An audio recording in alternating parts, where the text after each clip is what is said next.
யூடியூப்ல என்னதான் நடக்குது? யூடியூப், இன்ஸ்டாகிராம் திறந்தாலே ரேப்பிடோ ஆட்டோக்காரங்க ஃபைட்டு வர்சஸ்னு போட்டு தாக்கிக்கிட்டே இருக்கானுங்க எல்லா யூடியூப் சேனல்லையும். அதான் நம்மளும் ஒரு வீடியோ போட்டுடலான்றதால இந்த வீடியோ. ஒன்றும் இல்லை, நான் இப்போ எல்லா கமெண்ட்லேயும் போய் பார்த்தோன்னு வச்சுக்கோங்க, எல்லாம் போய் ஆட்டோக்காரங்க திட்டியே வச்சுருக்காங்க. அவங்க என்ன தான் பண்ணுவாங்க சொல்லுங்கள் பார்ப்போம்? அவங்களுக்குமே இப்போ ஆட்டோ ஒன்றா தான் அவங்களுக்குமே அவங்க ஃபேமிலி ரன் பண்ண முடியும். அவங்களுமே எதாவது கடை வாங்கியிருப்பாங்க, அவங்க லோன் வாங்கியிருப்பாங்க.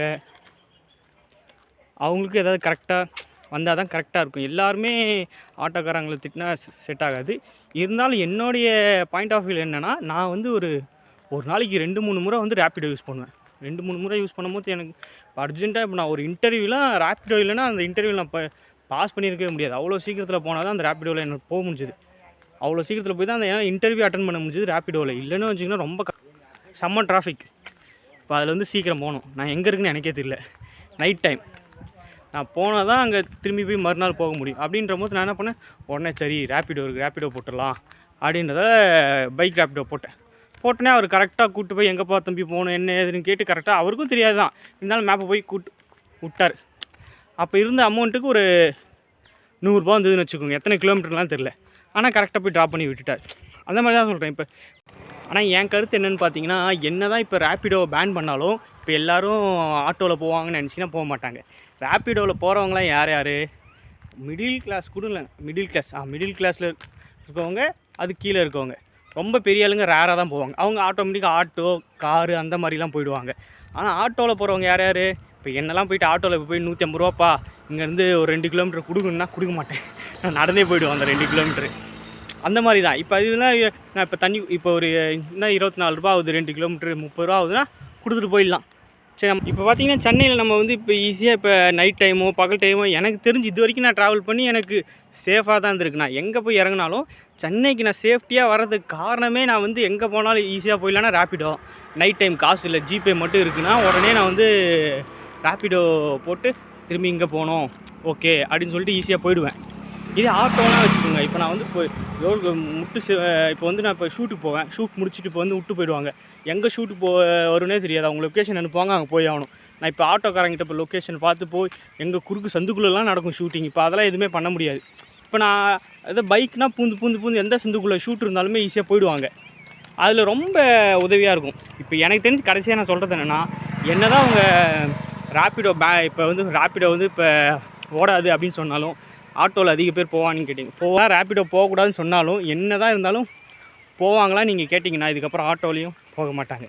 ரேப்பிடோவில் போகிற கூட்டம் அந்த பட்ஜெட்டுக்கு ஆட்டோ வந்தால் மட்டும்தான் அந்த பட்ஜெட்டில் போவாங்க. இல்லைனா இப்போ ஆட்டோக்காரங்க நினைக்கிற மாதிரி இப்போ வந்து அதுக்கு நான் ஆட்டோக்காரங்களெலாம் தப்பாக சொல்லலை, நான் சொல்கிறேன். அவங்க என்ன நினச்சிட்டு இருக்காங்கன்னா, இப்போ ரேப்பிடோலாம் வந்ததால் தான் ஆட்டோவில் யாருமே ஏறதில்லை போகிறதில்லைன்னு. ஆட்டோக்குன்னு ஒரு சில பேர் இருப்பாங்க ஆட்டோவில் போகிறவங்க. இந்த ஐடி கம்பெனி, கவர்மெண்ட் ஸ்டாஃப்ஸு, அப்புறம் டாக்டரு, அப்புறம் அர்ஜென்ட்டாக பேஷண்ட்ஸு இவங்களாம் இருப்பாங்க. இவங்களாம் கண்டிப்பாக ஆட்டோவில் தான் எடுத்துகிட்டு போவாங்க. இது நார்மலாக ட்ராவல் பண்ணுறவங்களாம் என் ஆட்டோவில் போக மாட்டாங்க. அவங்க முடிஞ்சால் நடந்து போயிடுவாங்க. இல்லை இந்த மாதிரி ரேப்பிடோ எதாவது தெரிஞ்சது ரொம்ப கம்மி காசில் இருக்குது அப்படின்னா அதில் போயிடுவாங்க. நான் எனக்கு தெரிஞ்சது என்ன சொல்கிறேன்னா, அது திரும்பி ரேப்பிடோ விட்டாங்கன்னா ஈஸியாக இருக்கும். என்ன மாதிரி இருக்கிறவங்களுக்குலாம் ஈஸியாக நான் சென்னையில் எங்கே போகணுன்னு தெரியாத நைட் டைம்லாம் எங்கே ஸ்டுடியோ போகிறோன்னா ஈஸியாக போயிட்டு வரதுக்கு ரேப்பிடோ கரெக்டாக இருக்கும். ஈஸியாக கொஞ்சம் நேரத்தில் காசும் கம்மியாக தான் ஆகும், போயிட்டு வந்துடலாம். இந்த ஆட்டோனா கொஞ்சம் கஷ்டம்தான். சின்ன தெருவுக்குள்ளே முக்குக்குள்ளே போகிறதுக்கு கொஞ்சம் கஷ்டமாக தான் இருக்கும். இப்போ எல்லா ஆட்டோக்காரங்களும் இப்போ சொல்கிற ஒரே இது என்னென்னா, பெண்களுக்கு சேஃப்டி இல்லை, அதில் சேஃப்டி இல்லைன்றாங்க. அப்புறம் போலீஸ்காரங்களாம் ரோந்து வராங்க, எல்லோரும் இருக்காங்க. பெண் சுதந்திரமாகி இவ்வளோ வருஷம் ஆகுது, இதுக்கப்புறமும் பெண் சேஃப்டி இல்லைன்னா அப்போ யாருக்கு காரணம்?